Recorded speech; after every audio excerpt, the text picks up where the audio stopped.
Pascal. You are now rocking with that dude Pascal. We be going wild, Haitian in the building, so original. Got the haters catching feelings. Get your hands up to the ceiling and keep them held high. Cause St. Louis isn't ready. Forget about it, goodbye. Hold on, we just saying hi. Five somebody, rise up. Weekdays, catch us live. Somebody, let's go. Good morning.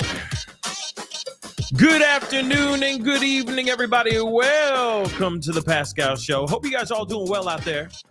Hope the show finds you in great spirits, as it should, because another day above the dirt is always a doggone blessing. Let's not forget that. All right, it's a good day to be alive today. But still, hopefully you all are doing well.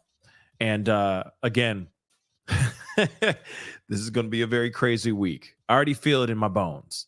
Let's just be completely real. I think we're just getting warmed up with everything. And I think starting tomorrow is going to be insane. But I'm happy that you guys are here with me to chop it up, get things moving, get this conversation on and popping. We got some things we got to talk about. There's some things, we got a mixture of different things. Mainly it's Diddy stuff, but there is some information about something else that just recently happened. Some bad news that we need to talk about, of course. And it's something that we woke up to this morning, which is obviously devastating and terrible, terrible news. Now, before we get into everything, please do me a favor. Please do me the solid. Hit that like button down below. Crush it. Do what it do. If you're watching on other platforms like the TikTok, hit that reaction button. Hit that like button. Hit that heart button, whatever you want to call it. Show some love. If you are watching on those other platforms, make sure you hit that follow button, okay? Facebook, X/Twitter, Instagram, TikTok, Rumble. I'm on all of those platforms. Subscribe, follow, please, and thank you. Don't forget to crush that subscribe button here on my main channel on YouTube. Crush it here, but go over to my secondary channel, The Pascal Show Clips. We definitely have a lot of information I'm already leaking out on the secondary channel before we even go live on the main channel. So if you want to know what's going on, etc., please be sure to take a look and subscribe over there. Hit that join button down below. Become a member, please and thank you. Hit that join button down below. Become a member of the family. Check out my Patreon and my locals. Patreon.com/The Pascal Show and locals.com/The Pascal Show. Check out my merch, PascalMerch.com. And also, I have a GoFundMe going on right now. Maybe I should just grab that and put it in the chat now. I keep on saying I'm going to do it. I keep forgetting to do it sometimes. So let me do that right now as we speak. I'm doing another holiday special. If you like the comedy, some of the skits and stuff like that I've been doing over the past couple years, I am going to be doing a holiday special this year. And I could really use some help. So please go over to, it's pinned to the top of the chat right now as we speak. Go to the GoFundMe. A little bit goes a long way. If you can donate $1, donate $5, donate $10, $20, $100, $1,000. It doesn't matter. All of it's going straight into making this holiday special come to light. All right. So please go check that out. That'd be greatly, greatly appreciated. Okay, guys. We got to get into some things. We got a lot to talk about, and not the longest of times to talk about those things. All right. So we're here for an informative time, hopefully a good time, but we're here to get the information that we need. So if you guys did not know, there was some really bad news that happened this morning. News came out of the passing of this man right here. This amazing man right here, Quincy Jones. He was 91 years old when he lost his life. Now, I know that there's been a lot of speculation and stuff like that floating around Quincy Jones and all that. But I do have to say, regardless, this is somebody who has brought, regardless of those things, because nothing has been confirmed at all. Regardless of those things, this was a very, very talented individual who brought a lot of great music to all of us. He was 91 years old. Now, we're going to look at this article here. And again, I I think we're all a little shocked to hear about this information about Quincy Jones passing. And again, I mean, I can only imagine what his family is going through right now, what they're feeling, and all that too. But I mean, this man is somebody who brought Thriller to us, okay, helped produce Michael Jackson's Thriller. I mean, he is a he has won so many Grammys. I'm sure he was able to put up a wall with nothing but Grammys. This is a highly gifted, highly accomplished musician, producer, philanthropist, etc. This man is a legend, and may he rest in peace. So Quincy Jones, the multi-talented music titan whose vast legacy ranged from producing Michael Jackson's historic Thriller album to writing prize-winning film and television scores and collaborating with Frank Sinatra, Ray Charles, and hundreds of other recording artists. And he passed away at 91 years old. His publicist said he passed away Sunday night at his home in the Bel Air section of Los Angeles, surrounded by his family. Jones was to have received an honorary Academy Award later this month. And of course, this is him, of course, back in the day with Michael Jackson there. They say, according to a family statement, today with full but broken hearts, we must share the news of our father and brother Quincy Jones passing. And although this is an incredible loss for our family, we celebrate the great life that he lived and know there will never be another one like him.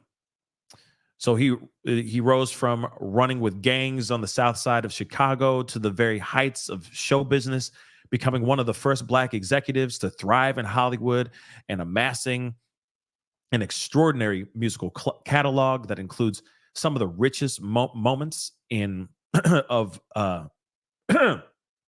of American rhythm and song.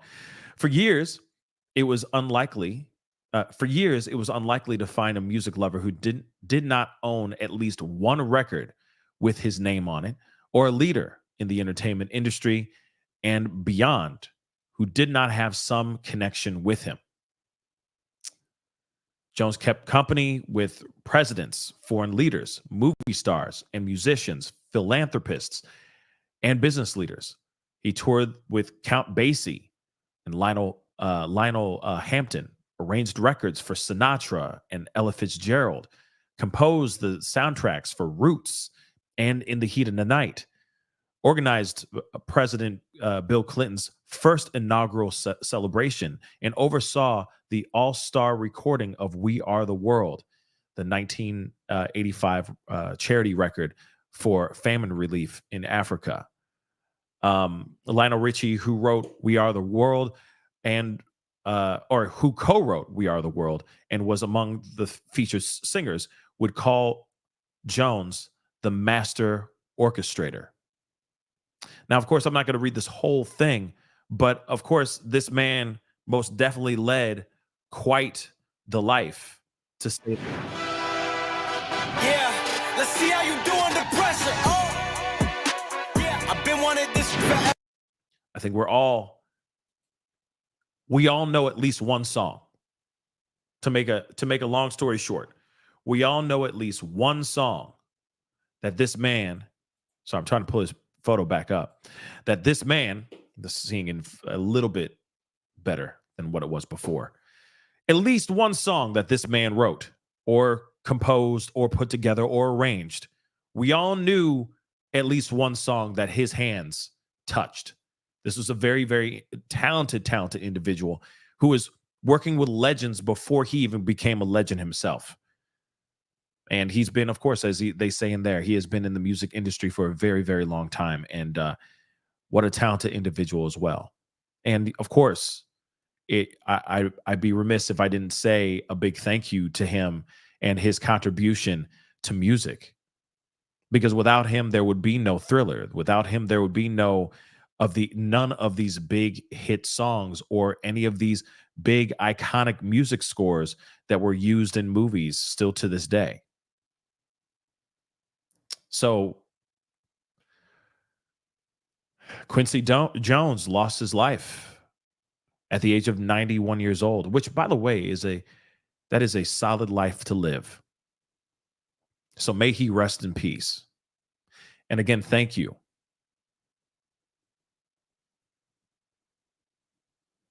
Thank you.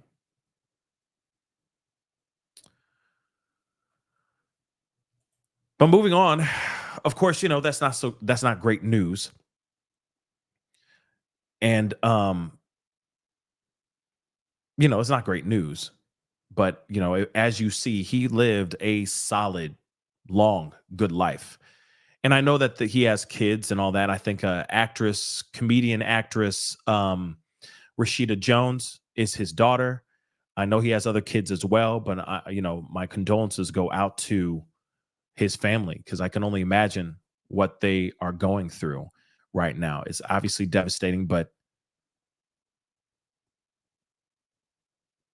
he is obviously in a better place now. So, of course, RIP, may he rest in peace. And the man was a talented man. Real talk. A real talented man. But moving on, we got to get into this other stuff. There's some really interesting things that are going on in the world of Diddy, in Diddy's orbit. Now, there's a couple things that I did talk about in my one of the pop-up videos I put on the secondary channel. So please be sure to go over to the secondary channel and check out those videos. But there is something that is very interesting revolving around Diddy. We got to get into the Diddy stuff, of course, unfortunately. But what is wild is, you remember Courtney Burgess, the new witness that came out. He's now a new grand jury witness, went and testified. He says that he has hard drives, multiple hard drives of nothing but documents, videos of these F-offs, of these freak-offs, some of them depicting at least 8 different celebrities in compromising situations, being literally, quote-unquote, victimized, unbeknownst to them, caught in these freak-off videos. He went and did this. He went and testified in a grand jury. Feds came, brought him in, asked him to speak on it. And he did. Now, it is not confirmed fully if the feds have those freak-off tapes that he claims to obtain. And I'm going to tell you this. Yes, of course they do. I mean, at this point, we should know by now if Courtney Burgess was lying through his teeth or if he's actually telling the doggone truth.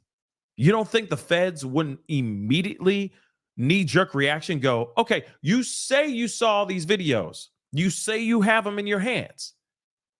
Hand them over, sir. Hand them damn things over right now. Hard drives, we need them right now. Because we're not wasting our time with you just giving us crazy stories only to find out that you're lying. We don't have time for that, guys. And the feds ain't dumb. So, of course, they're going to sit there and go, you know what, dagnabbit? Give us the footage. Show us the Carfax. I need to see the Carfax right now. So go ahead. Hand it over. Now, if he didn't hand those things over, wouldn't he be arrested by now for just straight up lying? He lied under oath if that's the case. Think about that, guys. Think about that for a second. Little clues horn for you guys. Think about that for a hot minute. Real talk. If he lied under oath. So he walked into the room, testified under oath, and said, yes, I've seen these videos. Yes, I've seen these things. I seen it. I have these hard drives.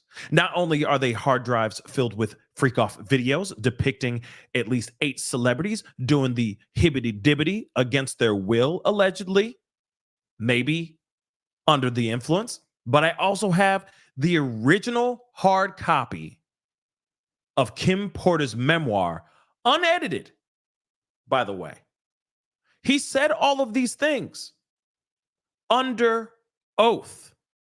So, if the Fed said, hey, you know what? We'll believe it when we see it. Hand over the tapes, hand over the hard drives. And he didn't hand over the hard drives, you realize he'd be locked up right now. The next story we will be hearing is him being locked up because he lied. He committed perjury. Have we heard anything of that sort yet? Yeah, I can answer that for you guys. That was a rhetorical question. No, we haven't heard anything about him being locked up. Why, you may ask? Because it may very well be the truth that he actually did have hard drives filled with freak-off tapes depicting celebrities, and he may really do have the hard copy, unedited, unabridged, for all you nerdy people out here, unabridged version of Kim Porter's memoir. He would have been locked up, guys. You don't think the feds already got their hands on the hard drives, went to a computer as soon as possible just to see all the stuff and just to see if he's fibbing or not? And if they found out he was fibbing, there'd be new charges made towards him. And his face would be plastered all over every single article out here in these streets. It'd be new grand jury witness lies, arrested for perjury, charged with perjury, whatever the hell they want to call it. Right? Wouldn't that be happening right now? At least by now, you know they're working hard. They work fast. The feds ain't sitting around. They're not sitting there going, well, how can we open up this hard drive? This is an old hard drive. No, they figured out pretty damn quickly. And I'm sure they're going through all of it, combing through all of it. And they're going, oh my Lord, is that who that is? Or, oh my Lord, this is all AI crap. And if that's the case, boom. They would have been charged this man with something, and we ain't heard nothing so far. Now, here's the thing. There is still room for that. Maybe they took the weekend off. Maybe they took the weekend off, the feds did. And now today, this morning, they're looking through things, and maybe that might be the situation. But by now, Courtney Burgess would be charged with something if he committed perjury. Again, he's the new grand jury witness that literally went under oath and testified, saying what he saw on these tapes, saying that he has these hard drives, saying that he is a witness to all these things that he saw.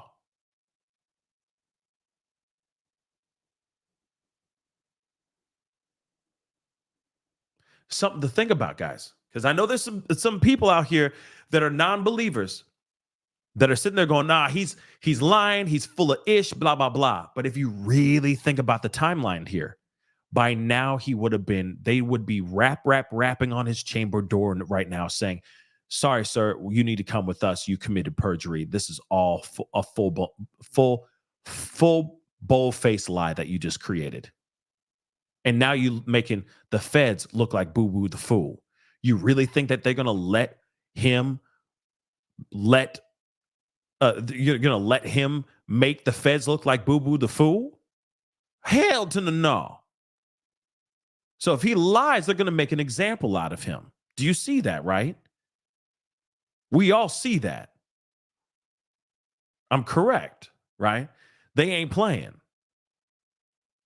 You just wasted our time. You wasted American taxpayer money. You wasted our time, sir. You gonna get exactly what you deserve for lying. You know what I'm saying? They're not gonna sit there and just let him fly off, slip through the cracks. They're gonna make an example out of him if he's lying. And so far, nothing. That's very interesting.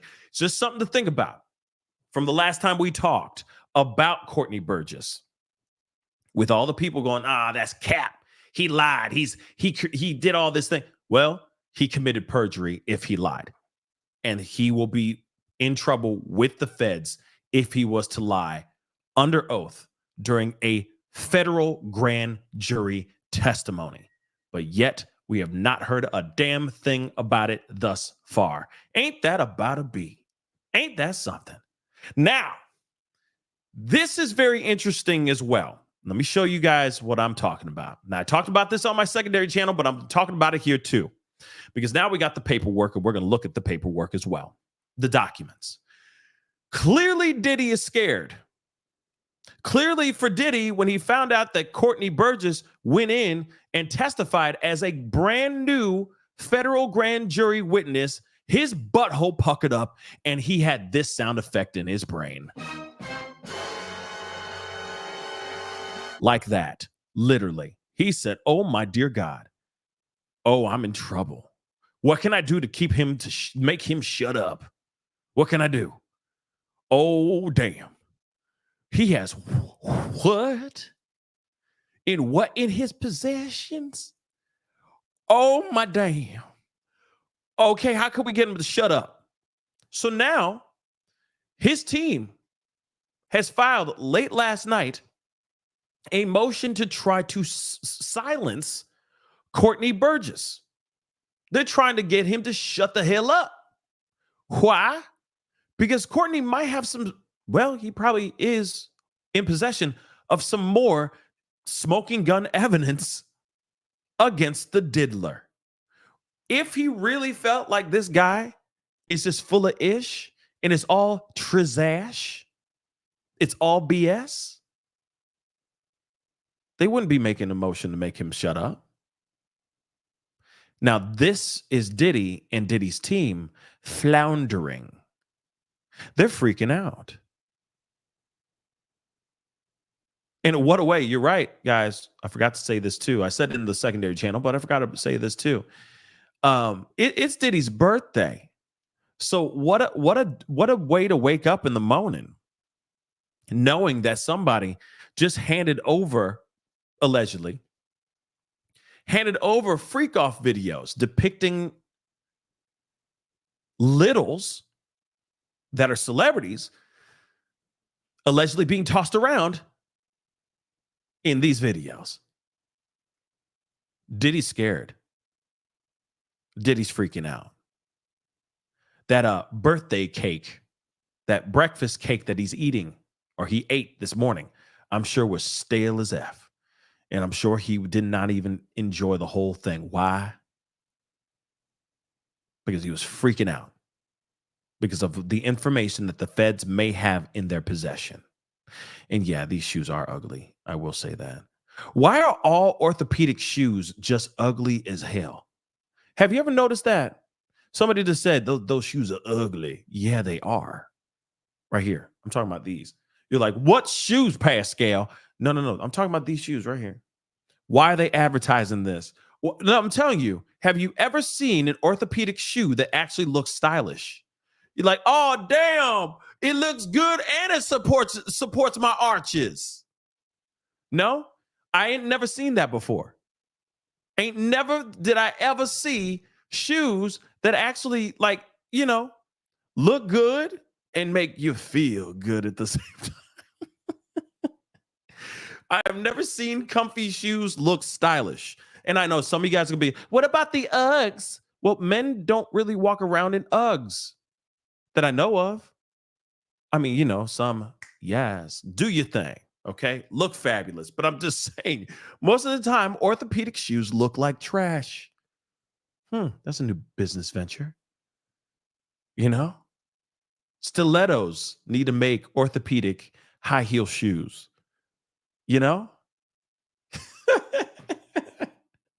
These is red bottoms. These are orthopedic shoes. I don't know. But you know what I mean? I'm just saying.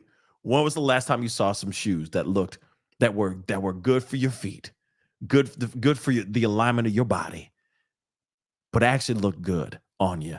Most of the time they look like trash. For a fact, I am not wrong. But moving on, though. Oh, these is red bottoms. These are orthopedic shoes.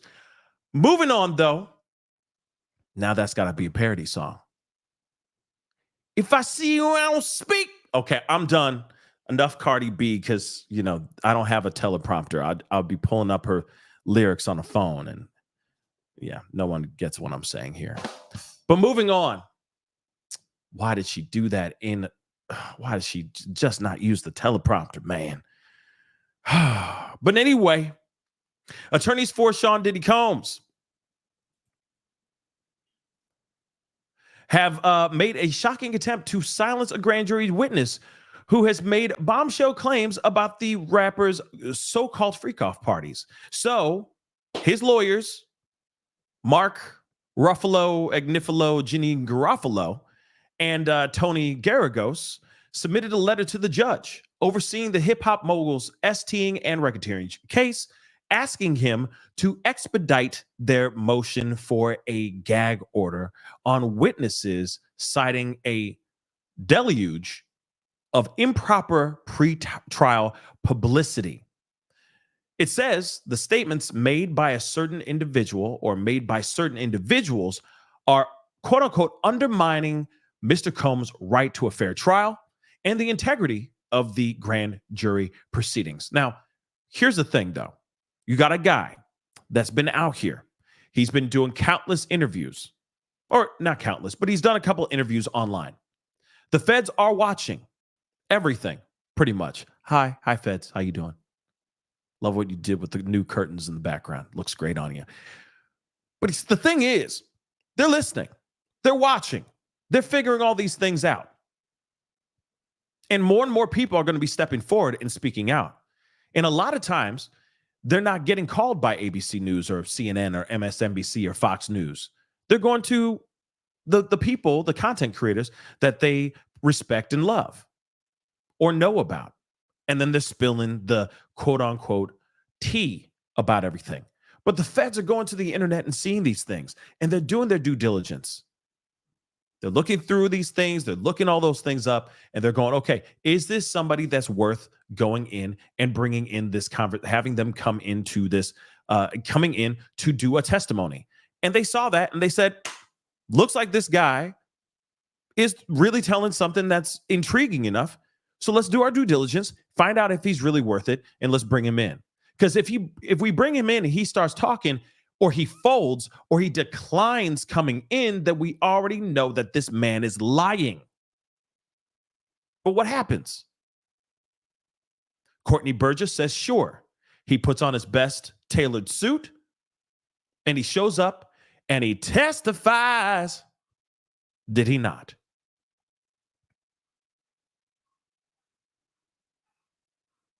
Did they not? Did he not? So he didn't fold. And it seems like he's standing 10 toes down on this. He's standing on business, as a lot of people will say nowadays. So he's not playing. Now it's a matter of finding out if they actually have the footage, which I'm sure they do have by now. Ain't no way they're going to let that man walk out without him handing over those flash drives, those hard drives, wherever the data is. So the lawyers hit out specifically at Combs' former friend, Courtney Burgess, who has claimed in multiple interviews he has seen videos of major celebrities being, quote unquote, victimized at Diddy's notorious freak-off parties. These stories have spread rapidly through the media and created the impression that such videos exist, which is false, and that the government is actually crediting his sensational claims, which is profoundly prejudicial. Now, let me just say this, and I said this in the second video or on the secondary channel when I talked about this video, but let me just tell you this. Miss me with the nonsense. You're telling me that, like, his team is in La La Land.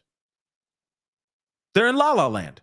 You can't tell me that, oh yeah, these videos don't exist. That's false. So what do the feds have in their possession here? What do the feds have in their possession then?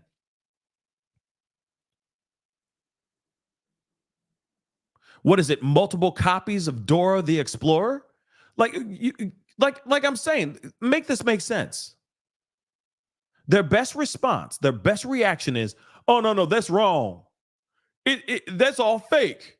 Those videos don't exist. Okay. Well, allegedly, you have reporters from New York Post saying that they have obtained some footage of some of these freak off parties, none that depict any crimes against any celebrities, but that these freak offs do exist. You have a reporter from New York Post talking about all that.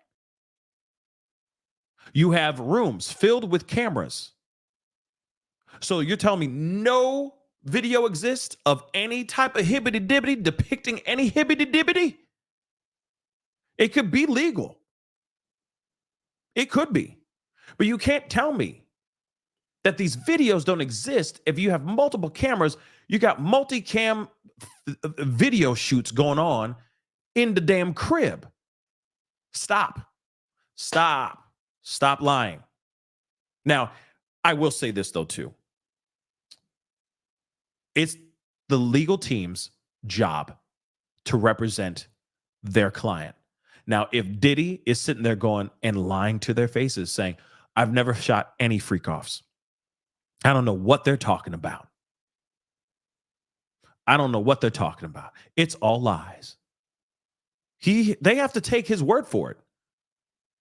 So of course they write this and say, this is a travesty. This is just creating an impression to give Diddy a bad name out here, crushing his image, crushing his persona, crushing his brand. But those videos don't exist, allegedly, according to Diddy. But we're hearing something different now. The feds already have other footage as well. Way before anything about these 11 flash drives or hard drives. They already have other footage.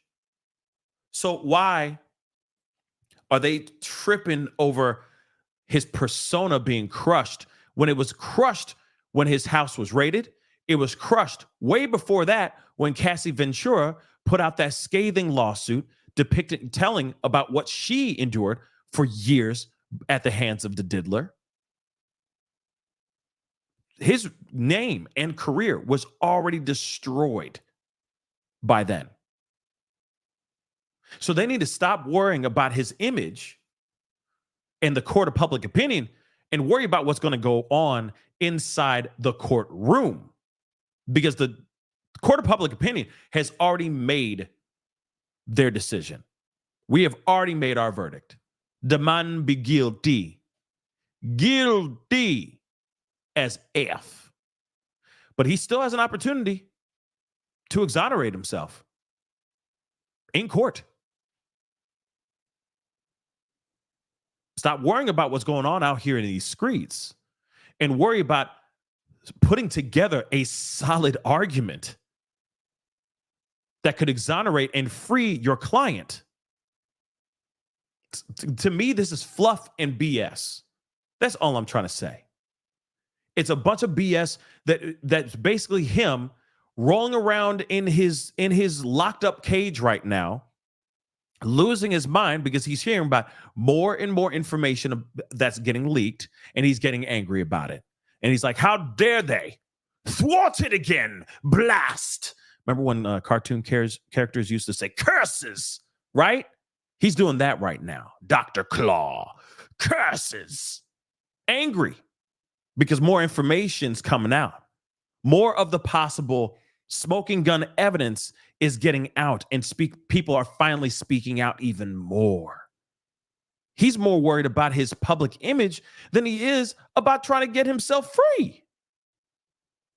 It's done, Diddy. Public image demolished, annihilated.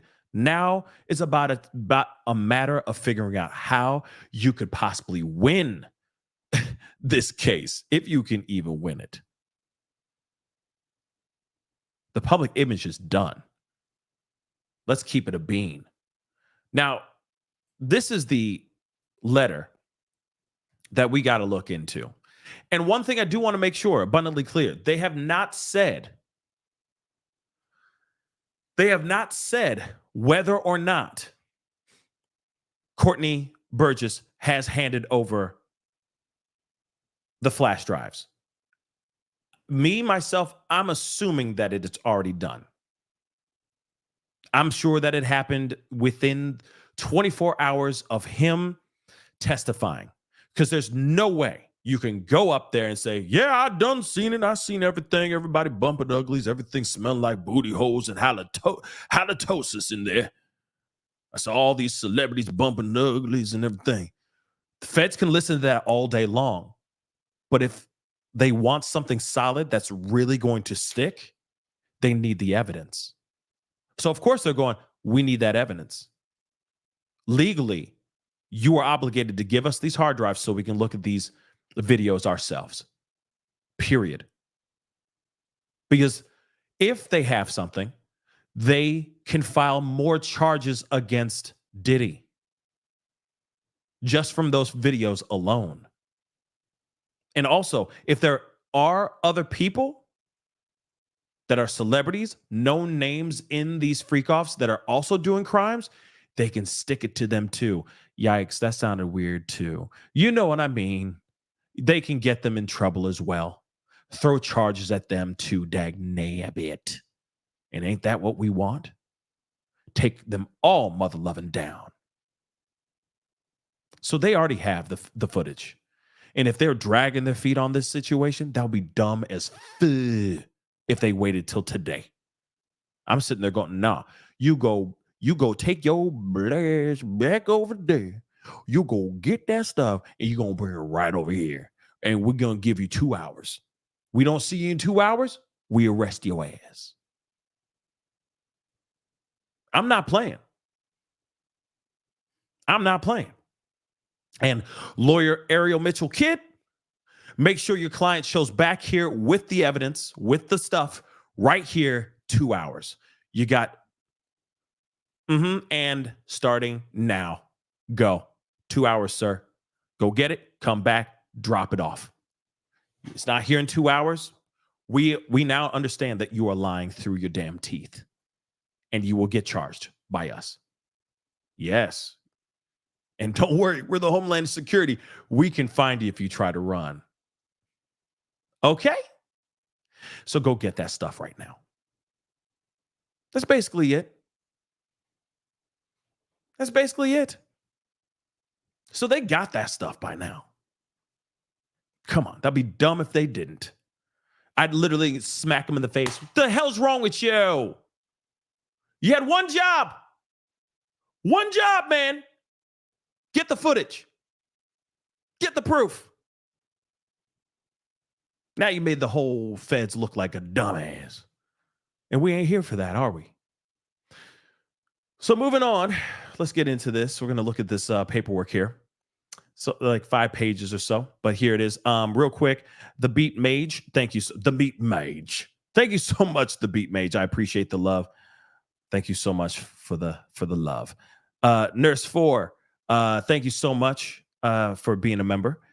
So glad to be here. Hey, you know, I'm glad you're here too, Nurse 4. Thank you so much. Thank you so much.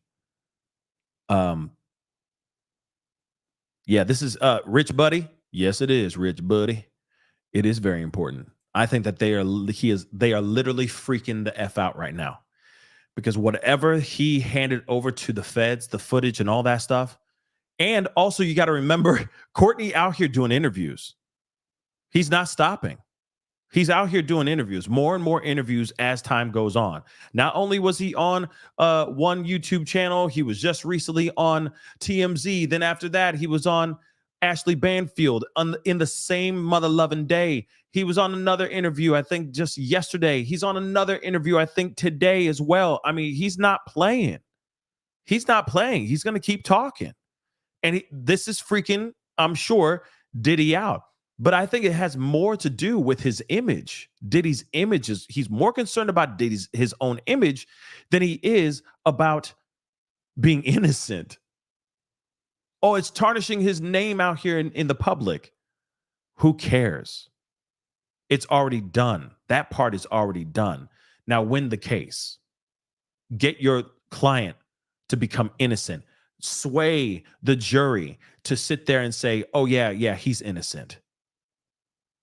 put reasonable doubt in the jurors' minds. That's your job right now, not this mucky muck. This is a waste of time. Let's take a look at this, though. So it says to the judge, this is written to the judge. We write on behalf of our client, Mr. Sean Combs, regarding the deluge of improper pretrial publicity that is undermining Mr. Combs' right to a fair trial and the integrity of the grand jury proceedings. As the court is aware, Mr. Combs filed a motion to restrict extrajudicial statements by potential witnesses and their client, EFC or ECF number 42, which the government has opposed, ECF number 53. Mr. Combs' reply is due on November 8th, which is 4 days from now. However, given the imminent harm of certain extrajudicial statements relating to the ongoing grand jury proceedings, we request that the court immediately restrain extrajudicial statements by potential witnesses and their counsel during the pendency of the motion. Over the past several days, a grand jury witness and his attorney have given, he's talking about Courtney Burgess, have given multiple interviews, including outside the courthouse immediately following his apparent grand jury testimony, making false and outrageous claims, including that the witness possesses videos of Mr. Combs involved in the SA of celebrities and littles. The grand jury witness claims that he was subpoenaed after he made public statements on social media that he possessed videos of celebrities, including littles, being SA'd. The subpoena also comes on the heels of his attorney's statements that she had been asked to, quote unquote, shop a particular video and contact a celebrity, quote unquote, in the video to see if they were interested in purchasing the video before it became public knowledge. Now, in the article that I did not say, they are claiming and this is what they're saying here too. In so many words, they're saying Ariel Mitchell Kidd is trying to extort.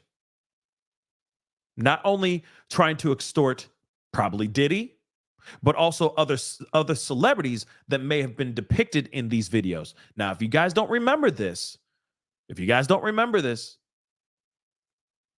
Ariel Mitchell Kidd went on 2 different interviews.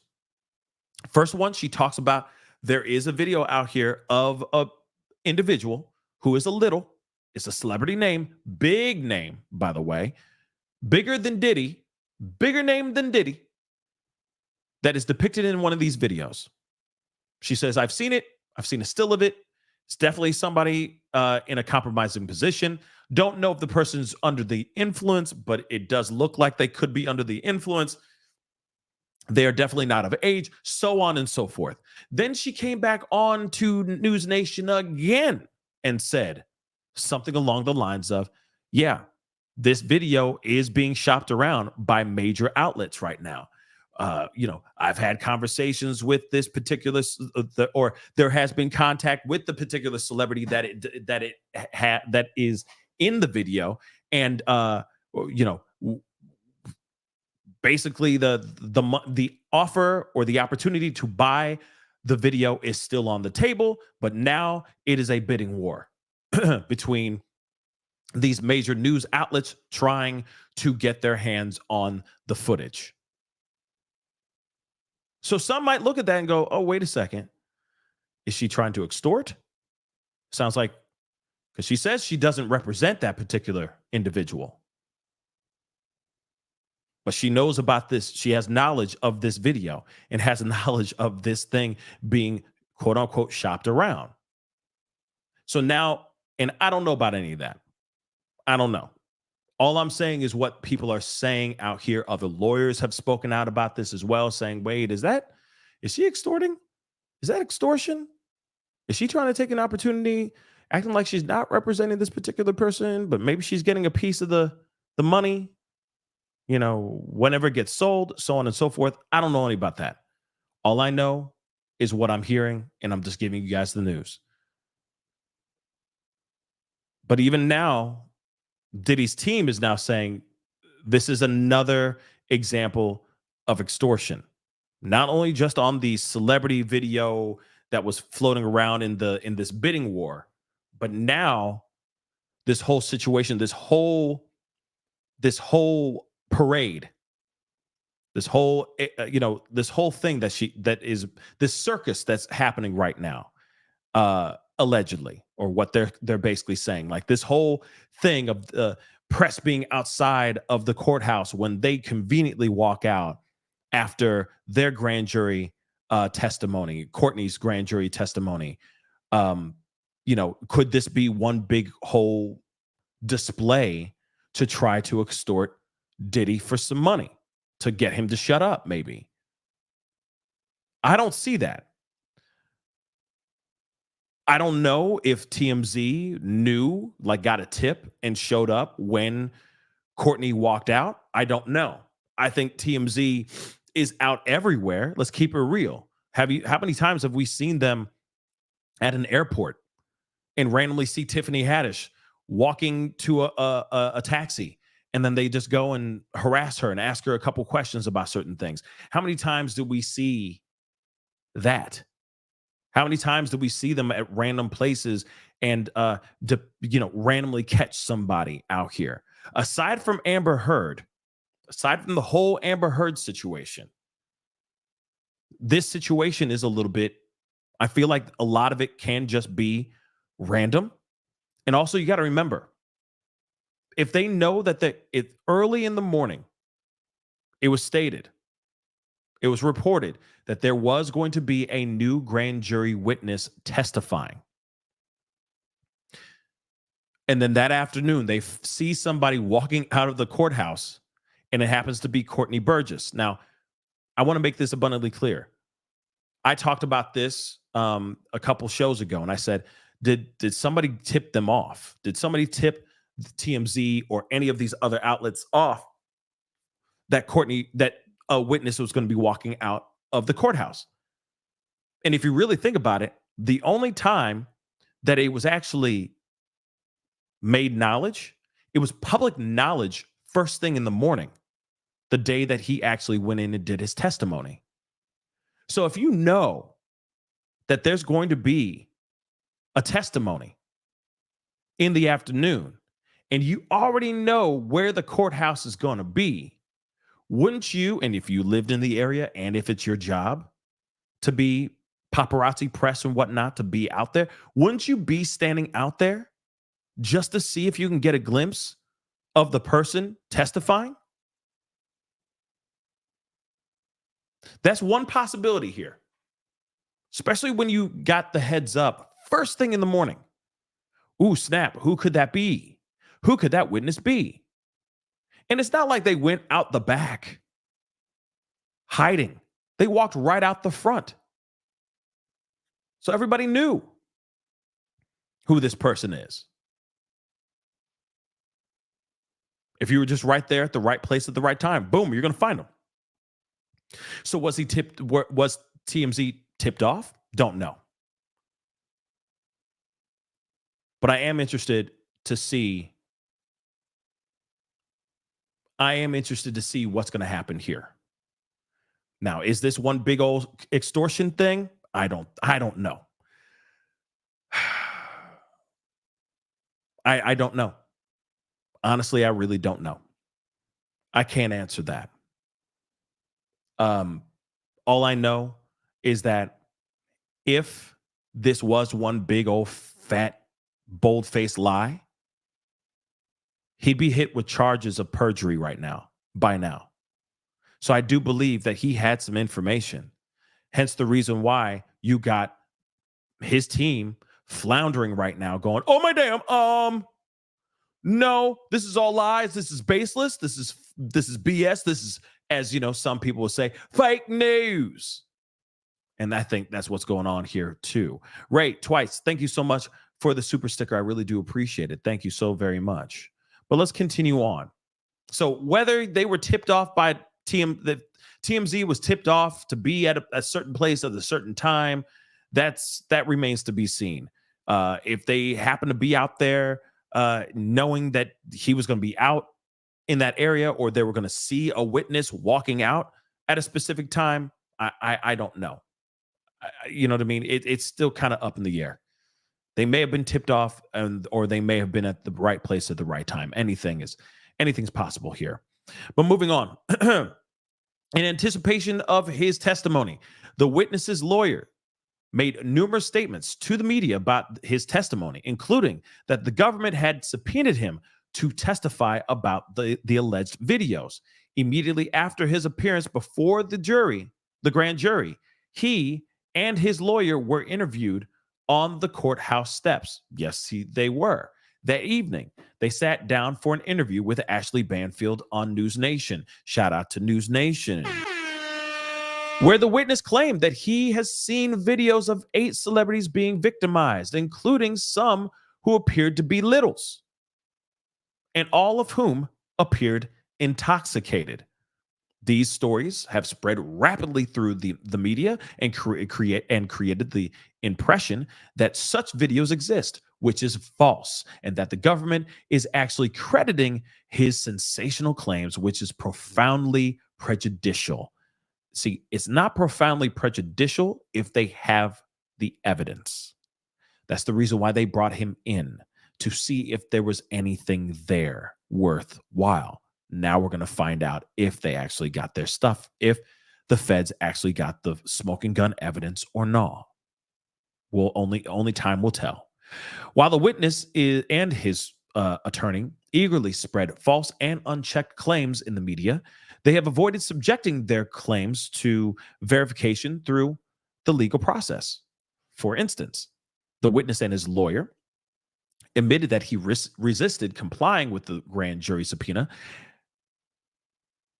grand jury subpoena, and only appeared after the marshals tracked him down.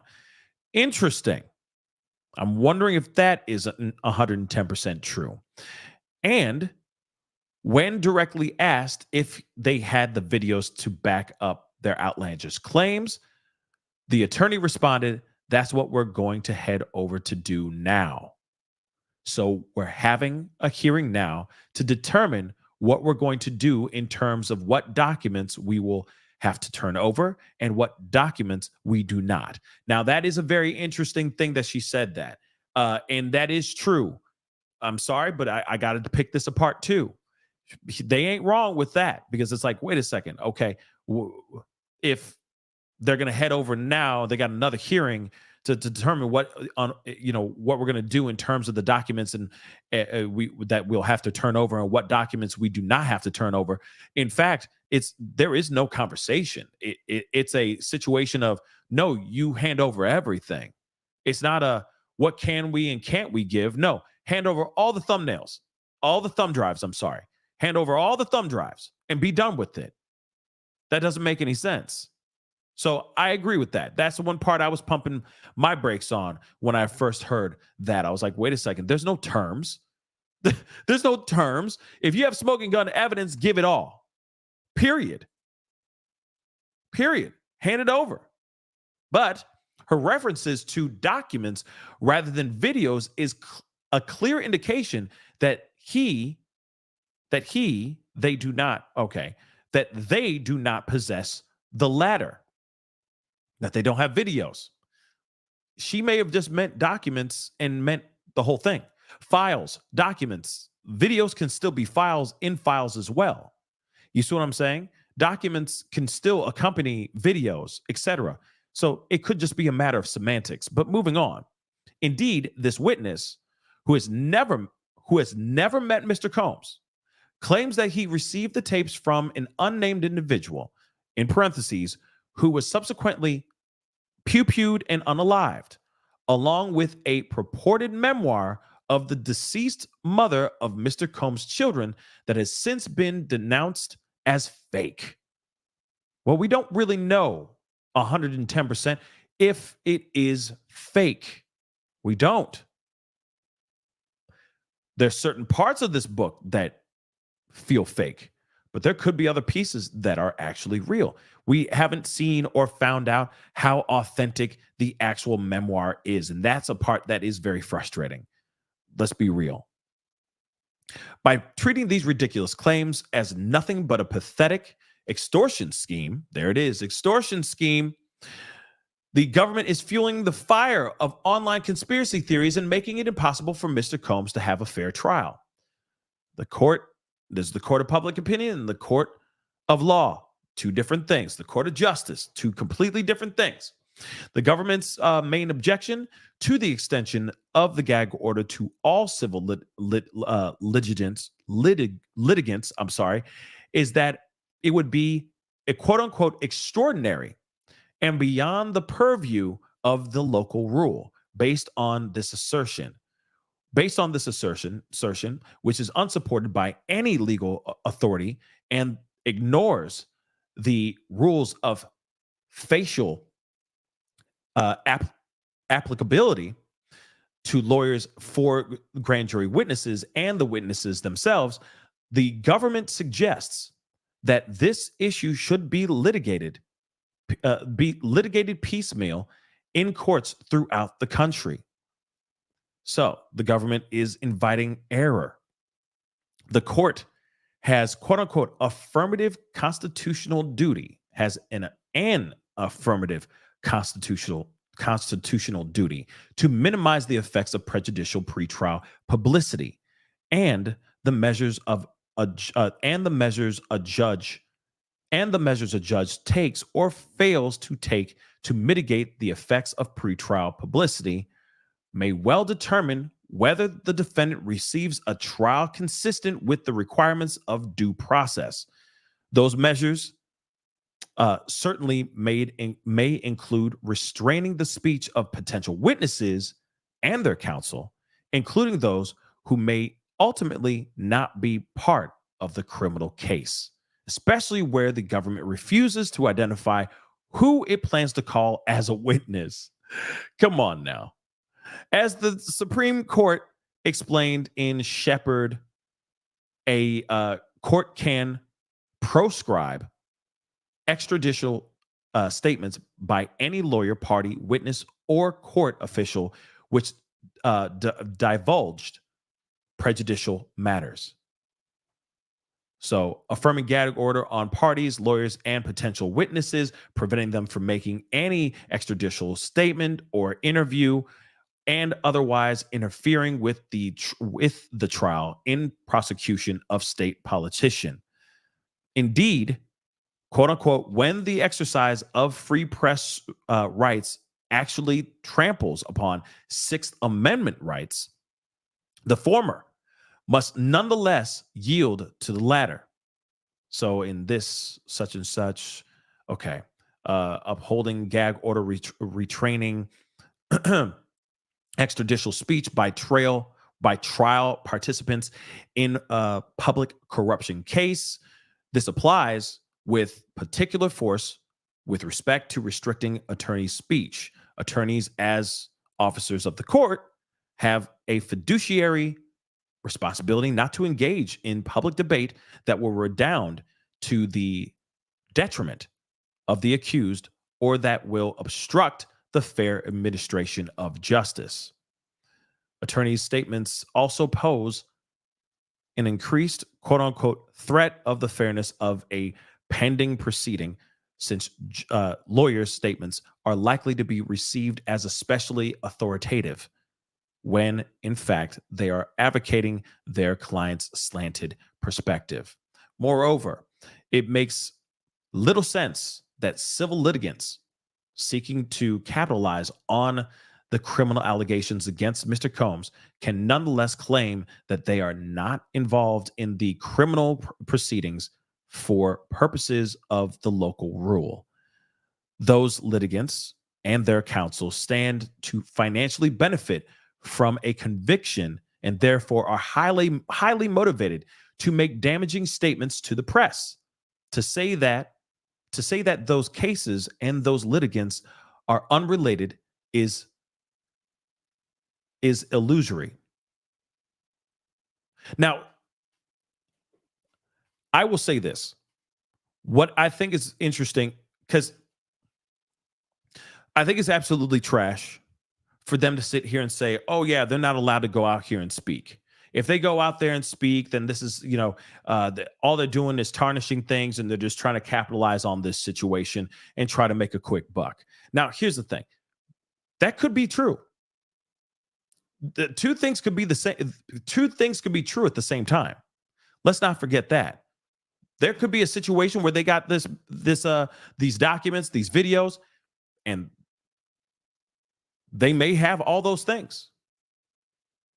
They may have all those pieces of information for sure. So there is a possibility that they want justice, but they also want to get a quick bag if they can.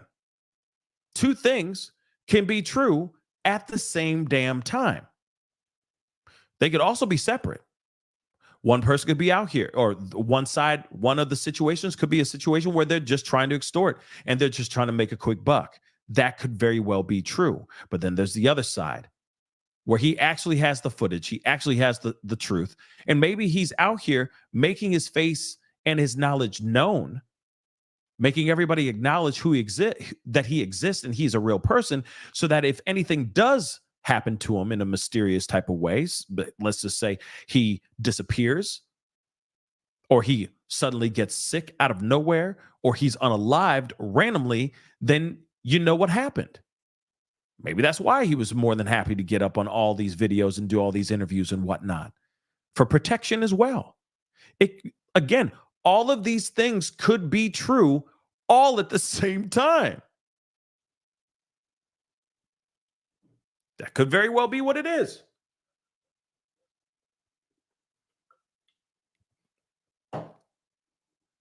Put that in consideration. So, again, I get why Diddy's team is out here saying what they're saying. Is it fully right? It's up for the judge. It's up for the judge to make that decision. But I will say this, in my personal opinion, I don't think anybody should be silenced. I don't think anybody should be able to be told not to speak if they are telling the truth. Not in a situation like this. Now, I think that there's certain things that they can and can't talk about. That's something I think is very important. You could talk about this, but you can't say about these things, so on and so forth. But if he's actually out here telling the truth, I don't see anything wrong with him being able to continue speaking the truth. If he's out here lying, yeah, shut him up.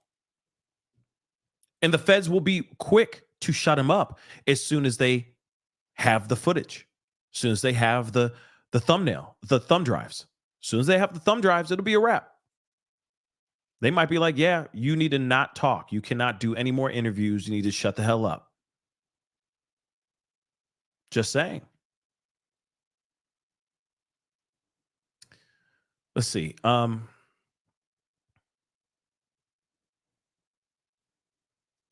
see. A source familiar with the grand jury proceedings confirmed that a male is expected to testify Thursday. Indeed, even after the court's October 25th order, the leaks relating directly to the grand jury proceedings continue unabated. A New York Post article published on Halloween attributed to the following to a quote-unquote federal law enforcement source who is involved in the investigation, which we already know. This is something different, but this is obviously something that we already knew, that there was an alleged federal law enforcement source that is speaking to the media. But we have not seen any proof positive of this of this leak. They keep saying, "Oh, a source, a source close to the case, or a source close to the federal law enforcement." You know what I mean? It could be anybody. It could be somebody's wife. It could be somebody's best friend. It could be secretary. It could be anybody. That's the source. I mean, so to me, it's kind of ridiculous. So, okay, then it says here, they're all too happy to talk, says the federal law enforcement source who is involved in the investigation. We're asking them about their recollections of the freak-offs, what they were paid to do, and who else was involved. I'm surprised how many of them can recall intricate details about what happened. The source told the Post that many of the men who were in their 20s at the time of the parties, but are now in their 40s and have aged out of the skin biz, interesting, have offered similar details about parties, including substances that were allegedly supplied. They were all encouraged to take Viagra, Cialis before the parties. They were expected to perform and were told if they didn't perform, they'd be thrown out of the party and not paid. Authorities are trying to determine if any of the participants in Diddy's freak-offs were underage or illegally coerced into performing. We have to identify all the people in the videos, says the Fed source, and then we can figure out how old they were at the time and make sure that none of them were teed or threatened to participate. It's a long process, but we're making progress. This is allegedly from a source from the feds. The government has been investigating for nearly a year, and as they were aware, their own allegations about freak-offs did not relate to men at parties or alleged littles as victims. In light of the continuing prejudicial, judicial, extrajudicial statements by witnesses and their lawyers, and the extent to which those press statements generate further government leaks, we respectfully request that the court enter the attached proposal temporary order restraining the speech of potential witnesses and their counsel. We appreciate the court's consideration. So there, for me, like I said, I just don't think that, and maybe the judge will look at that and go, yep, y'all got to be quiet. Y'all got to shut up. They might sign off and be like, there's too much confusion. There's too much speculation being flown left and right. We haven't even walked into court yet, and there's so many different allegations that have come out and then some, and that could very well be what it is. That could be the thing that makes the judge go, yep, sign it off. Make Courtney Burgess and any other witness, that potential future witness, step out, make them all shut up, quiet them all down. That could possibly be what it is. But to me, nah, I think that his team is freaking out. They're scared. They want to make sure that they can put a hold on this situation, get control of the reins, and maybe slow things down a little bit in the information train, in the news train that's been trugging along. I mean, every day almost there is something new that's going on with Diddy, or something that's revolving around Diddy in some sort of way. It's been absolutely crazy. But again, I don't think this is going to stick, but anything's possible. I don't think that Courtney Burgess is doing anything wrong by speaking out and saying what he needs to say. If he does have this information, and if he does know the truth, then so be it. It's his right to speak if he wants to speak. That's his legal right, constitutional right to speak if he wants to speak. My only concern is he speaking the truth? That's it. Mimi, thank you so much for the super sticker. Again, thank you so much. All love for our loved mods. Yes. Shout out to the mods for always holding it down. Thank you so much. Mimi, again, thank you again.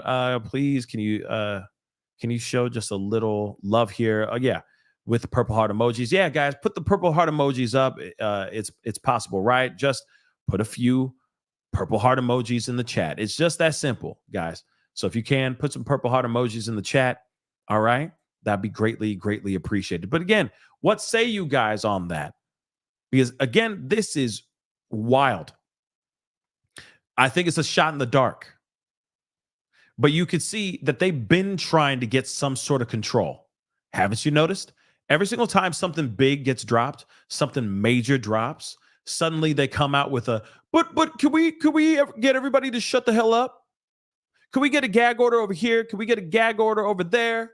Can we suppress this information? Can we suppress the Cassie video? Can we just suppress all this stuff? Stop. Stop it already. Stop it. It's ridiculous. It's not going to stop. The information is coming out too fast and way too furious. There's no way this is going to stop people from speaking or telling their stories. Ain't no way. Especially, mainly and most importantly, from people who are telling the truth. That's the most important part, in my personal opinion. Don't forget to hit that like button down below. Okay, guys, I see a bunch of likes in here, and I see a bunch of y'all in here. Please do me a favor. Hit the like button. Let's get it to 800 likes. We're almost at 800. We're way past halfway. Halfway to 800. So let's get that to 800 likes. That would be greatly appreciated. Don't forget to hit that subscribe button. Subscribe. Tomorrow, just so you guys know, we will be doing a voters election day watch party, so we can all go through hell together. Because for a fact we all aren't excited about this, but we all are going through it. So might as well go through it together as a family in the most copacetic, most fun, and hopefully relaxing way we can. Hopefully. But we will be doing a watch party in the afternoon tomorrow to watch all the stuff that's going down, because there's a lot that's going to be going down tomorrow for sure. And if you are voting, because I think the voting, the polls are closed today, but then of course they reopen tomorrow if I'm correct, and then it's on like Donkey Kong. Tomorrow is D-Day, so make sure you guys go out and vote. We will be talking about that more tomorrow, though. For sure. We will be watching. We will be going through it. It'll be a big old fun, ridiculous watch party. Hopefully I can get some friends on the show to kind of come in throughout the show, put in their 2 cents, that kind of thing. But again, we're going to try to have fun. It's not going to be some situation where we're like, no, red is better. No, blue is better. No, we ain't doing that. We ain't doing that. We're going to talk, though, but we ain't going to do that. We're going to just talk. So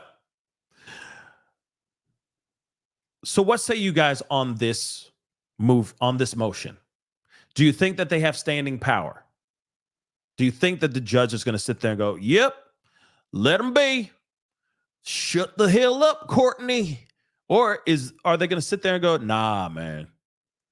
Nah, let him talk his talk. That's what I'm kind of curious about. I'm very curious about that. Moving on, though, we got to get into this piece, which is wild. Diddy's NDA has been revealed. What the hell is going on here, guys? Now, let me just say this.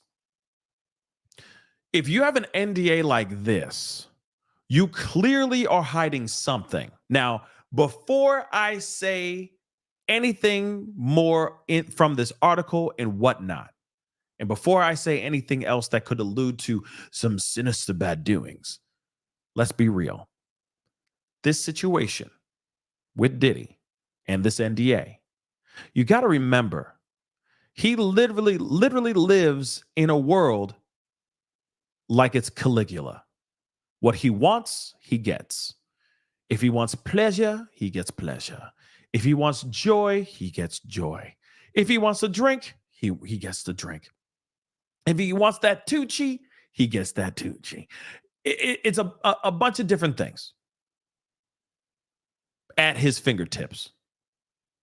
And whenever he has these parties, they party. And clearly, they party hard. Now, with that being said, sure, There's plenty of things that I'm sure go off in a Diddy party that he doesn't want people to know about or have people talk about when they leave the party, because could be very incriminating for the diddler. Or actually, not for the diddler, but for Diddy himself. Now, when we go into the conversation about freak off NDAs, that's when I see that he's trying to cover his own diddler's ass. He's trying to cover up something when it comes to that. Because the parties are parties. It's a Hollywood party. You know for a fact there's going to be paraphernalia. There's going to be substances of all kinds, of the liquid and of the powdery kind and the pill kind, everywhere. That's inevitable. It's a Hollywood party. You're going to see all that all day long, right? But why would he need an NDA like this? Why would he need an NDA like this? Something that would last for 70 years? 70 years. Let's take a look at this. So, of course, it's saying you can't talk ish about anyone in my world. And this is all in his NDA. So, NDA, Diddy's parties for the rich and famous have been long shrouded in mystery, but now TMZ can show why. Because we've obtained the standard NDA Combs asked party attendees to sign. Now, the NDA is a standard NDA, but he put some additives in there. He added more to the damn thing. An NDA, a standard NDA is just standard NDA. This is not a standard NDA. And you'll hear in a second. So the document, pretty much a pretty standard non-disclosure agreement, prevents signees from sharing information related to Diddy, his family members, current or former partners, spouses, friends of business associates. So nobody, he can't talk about nobody. You walk in there and you see, I saw Bill Gates and Bill Gates' girl, and they were kissing on another girl. You can't talk about none of that. In other words, you can't say nothing. What happens at a Diddy party stays at a Diddy party. Haven't we heard that before? LeBron, excuse me, Ashton Kutcher. I'm sorry. I'm fighting a little bit of a cold here. My bad. But we have heard that before. Have we not? So the NDA tells signees not to photograph, film, or record, or have another person photograph, film, or record. So you can't film nothing and nobody around you can film you doing something. Diddy or anyone in his orbit without his written consent, and specifically names social media sites where attendees can't post photos Diddy didn't sign off on. So he's sitting there going, nah, you can't take any photos of me. We can't do no selfies, no nothing. And if you do that and you post a photo of us online, it's your ass. If I didn't approve of this photo, it's your ass. Ain't that something? Attendees are not to give interviews, write books, or otherwise disseminate information about Diddy or the parties without prior written consent.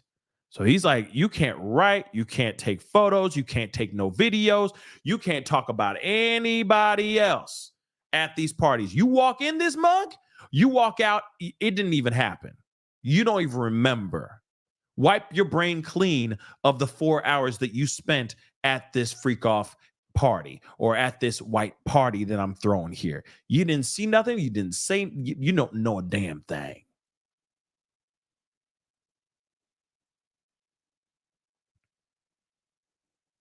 You didn't see nothing. Quite frankly, it's a pretty boilerplate NDA. Not really. And you can read it for yourself. But the basic gist is that anyone attending these parties needs Diddy's written consent to share any info. I mean, there's more to it, though. It's like you can't take any photos. You can't do this. You can't do that.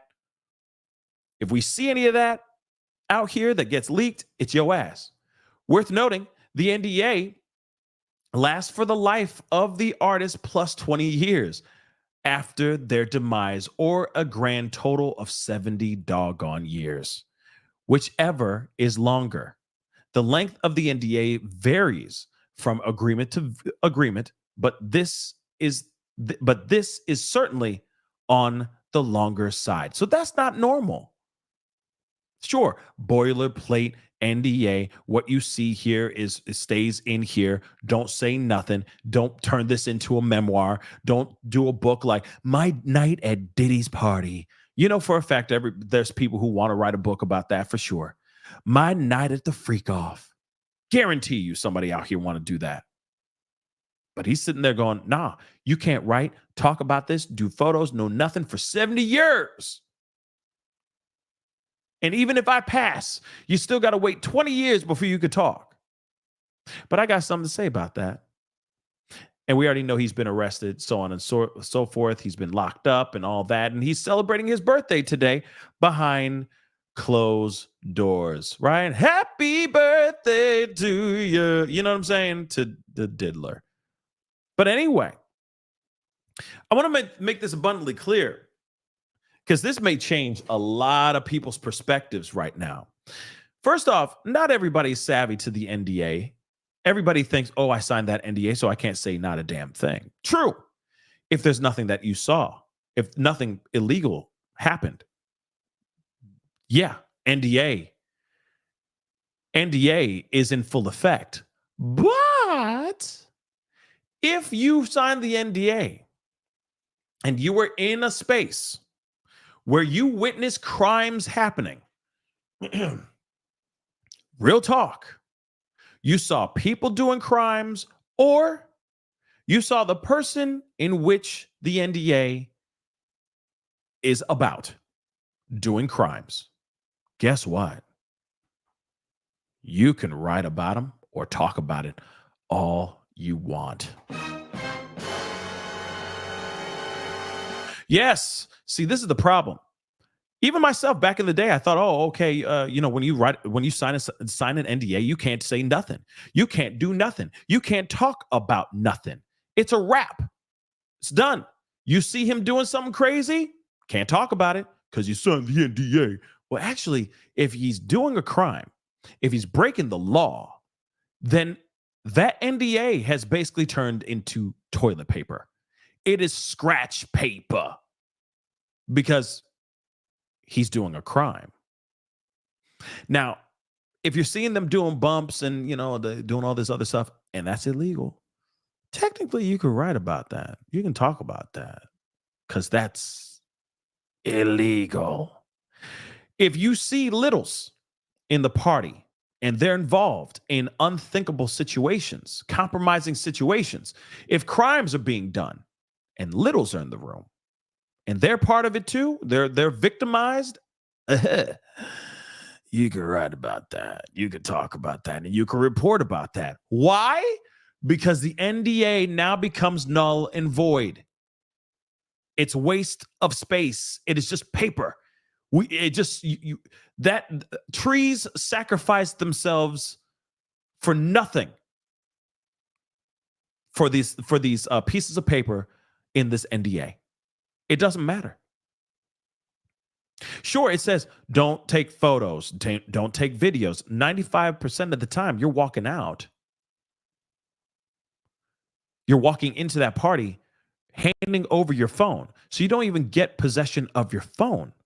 So you're not taking any photos unless you hid one and up your boohootie. I don't know. But you're not out here taking photos. But the things that you notice and the things that you see, and if there are crimes that actually happened, you could talk about it all you want. You can sing like a mother-loving canary. But you also got to remember, it's going to be your word against them. That's it.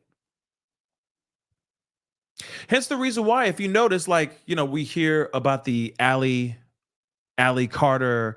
We hear about these other people that are speaking out and saying certain things because they were at these particular freak offs and all that stuff. We're hearing all these names. It's because, and I'm sure they all signed NDAs as well, but they witnessed crimes. They say that they witnessed crimes. So again, NDA don't mean a damn thing anymore. It don't.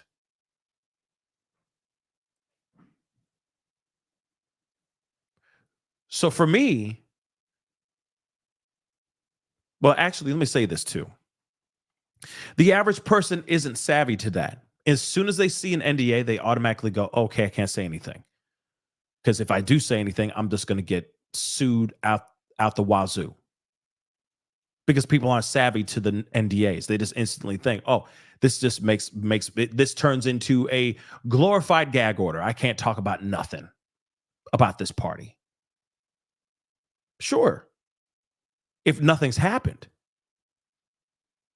But if you witness something and it's a crime,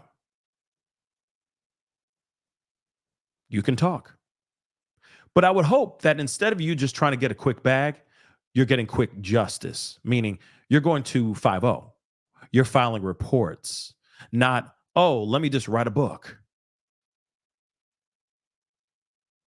You know what I'm saying? Your face all up in the book like this. And underneath your face, it's my journey. No, forget all that trash. Write the book after. File the report. If you saw some sort of crime happen, NDAs don't mean a damn thing anymore. They don't. But everyone instantly thinks, bang, that means, oh, damn, I can't talk about nothing. Damn. Nope, it's not true. Not true anymore. As soon as you see that person doing a crime that's major, gone. The NDA is nothing. It's nothing. Just so you know. But it does make me think that he's hiding something. It does make me feel like he's hiding or trying to cover something up. Why would he? And again, like I said earlier, sure, he's got plenty. He's got plenty of reasons to hide things or to have an NDA to sign, because I'm sure man's on man's, women's on women's, people on top of each other, everyone getting it on and all that stuff, all types of crazy amounts of substances of all kinds being just flowing throughout the room and all that. I get that piece. So he's trying to keep that on the hush. But if you're seeing crimes being done, you can talk. So I feel like he's doing more than he can, because it's like, oh, I got to be gone from this planet before you can even talk. And in fact, you probably be dead before you can even talk about me too. Ain't that about a bee? So this NDA is covering me and then some. You won't be able to say a damn thing for decades. You could try, but you won't be able to, because if I find out that you're trying to talk about me, I'm going to sue you because of this NDA. But that's the sad part. All the people that signed this NDA may not be legally savvy, knowing that they could have talked all this time. So now I'm saying it. You could talk about it now. Dude locked up. And if you saw some crazy stuff that's illegal, start talking. Start squawking, baby. He can't take it. He can't get you now. He really can't. Ain't that something? Anyway, guys, that's the show. I appreciate all y'all for being here. Oh, wait. Mimi, thank you so much. Thank y'all for all the heart emojis. Hit the damn like button. Yes, definitely hit that like button down below, please, and thank you. That'd be greatly, greatly appreciated. But yes, again, lots of crazy stuff that's been going on. We got a lot going on. Maybe on a little bit later on this afternoon, all depending. There's a lot going on here. A lot going on. So we'll see. We'll see what's going on here very, very soon. Some new updates are coming up and all that. So I'm sure I'll be on with you guys in a few hours to give you guys more updates. But make sure you hit that like button down below before you head out, please and thank you. Let's get it past 800 likes. That would be great. Don't forget to hit that follow button if you're watching on the TikTok, if you're watching on Facebook, X/Twitter, Instagram, Rumble. Make sure you hit that follow me. Please and thank you. Don't forget to subscribe here on my main channel on the YouTube. That'd be amazing. Don't forget to go to my secondary channel, The Pascal Show Clips. Crush that subscribe button over there, The Pascal Show Clips. Please and thank you, because there's always something new coming up. There's always some crazy stuff going down. So hit that subscribe button over there too. Don't forget to hit that join button down below. Become a member. Check out my Patreon and my locals. Patreon.com/The Pascal Show. Locals.com/The Pascal Show. We also got merch. PascalMerch.com. And of course, we got new stuff going on with a holiday show coming up. I'm trying to get some help from you guys. Hopefully I can get some help from you guys. Check out the GoFundMe. It's linked to the top of the chat right now as we speak, and it's in the description box down below.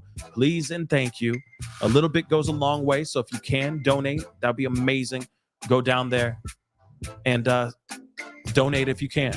A little, again, goes a long way. Anyway, guys, it is time to get going. Be good to yourselves. Be good to one another. We'll talk soon. This is The Pascal Show. Bye.